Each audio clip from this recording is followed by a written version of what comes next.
50% होती है, ठीक है। 50% का मतलब क्या है कि जितने भी जीएसटी काउंसिल के मेंबर हैं उसमें से एटलीस्ट 50% प्रेजेंट होने चाहिए, तभी जीएसटी काउंसिल की मीटिंग जो है वो चल पाएगी, ठीक है। इससे अगर कम हुए, 50% से कम हुए, है ना, जीएसटी काउंसिल का कोरम पूरा नहीं हुआ, तो इट मींस वो फिर मीटिंग कैंसिल हो जाएगी, मीटिंग हो ही नहीं पाएगी, ठीक है। ये ध्यान रखिए कोरम कितना है, ठीक है। वैसे लोकसभा और राज्यसभा के केस में भी कोरम सुना होगा आपने, है ना। कोरम का मतलब जो इंग्लिश का वर्ड है QUORUM, कोरम। कोरम को हिंदी में बोलते हैं गणपूर्ति।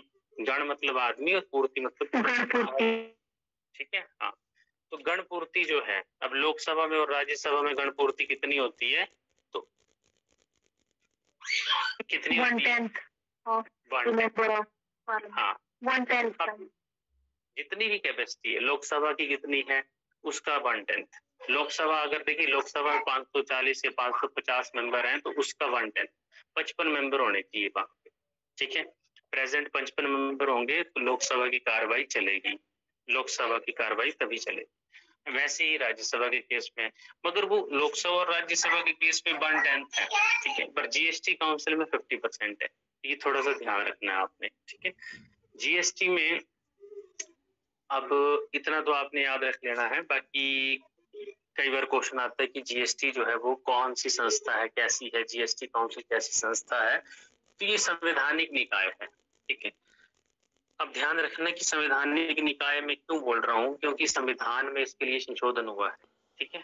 तो 279A आर्टिकल है, तो संविधान में तो है, बेशक इसकी शुरुआत में नहीं था, मगर ऐड तो किया संविधान में, तो संशोधन करके जो बॉडी बनेगी वो भी संवैधानिक कहलाई जाएगी, क्योंकि इसके लिए संविधान में संशोधन किया गया, ठीक है। देखिए, दो तरह की चीजें होती हैं, जो संवैधानिक संस्थाएं होती हैं वो दो तरह से होती हैं, या तो ओरिजिनली संविधान में लिखी गई है, जैसे इलेक्शन कमीशन है, जैसे फाइनेंस कमीशन है, ठीक है, वो ओरिजिनली लिखी गई है।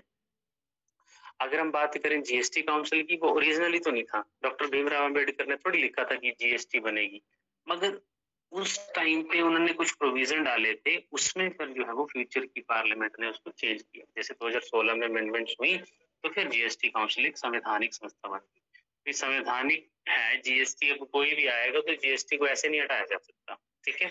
दूसरी कोई गवर्नमेंट आती है कि जीएसटी हम हटा देंगे, तो उसको भी पार्लियामेंट में पास करना पड़ेगा संवैधानिक संशोधन, तब जाके हटेगी, ठीक है। तो एक संवैधानिक संशोधन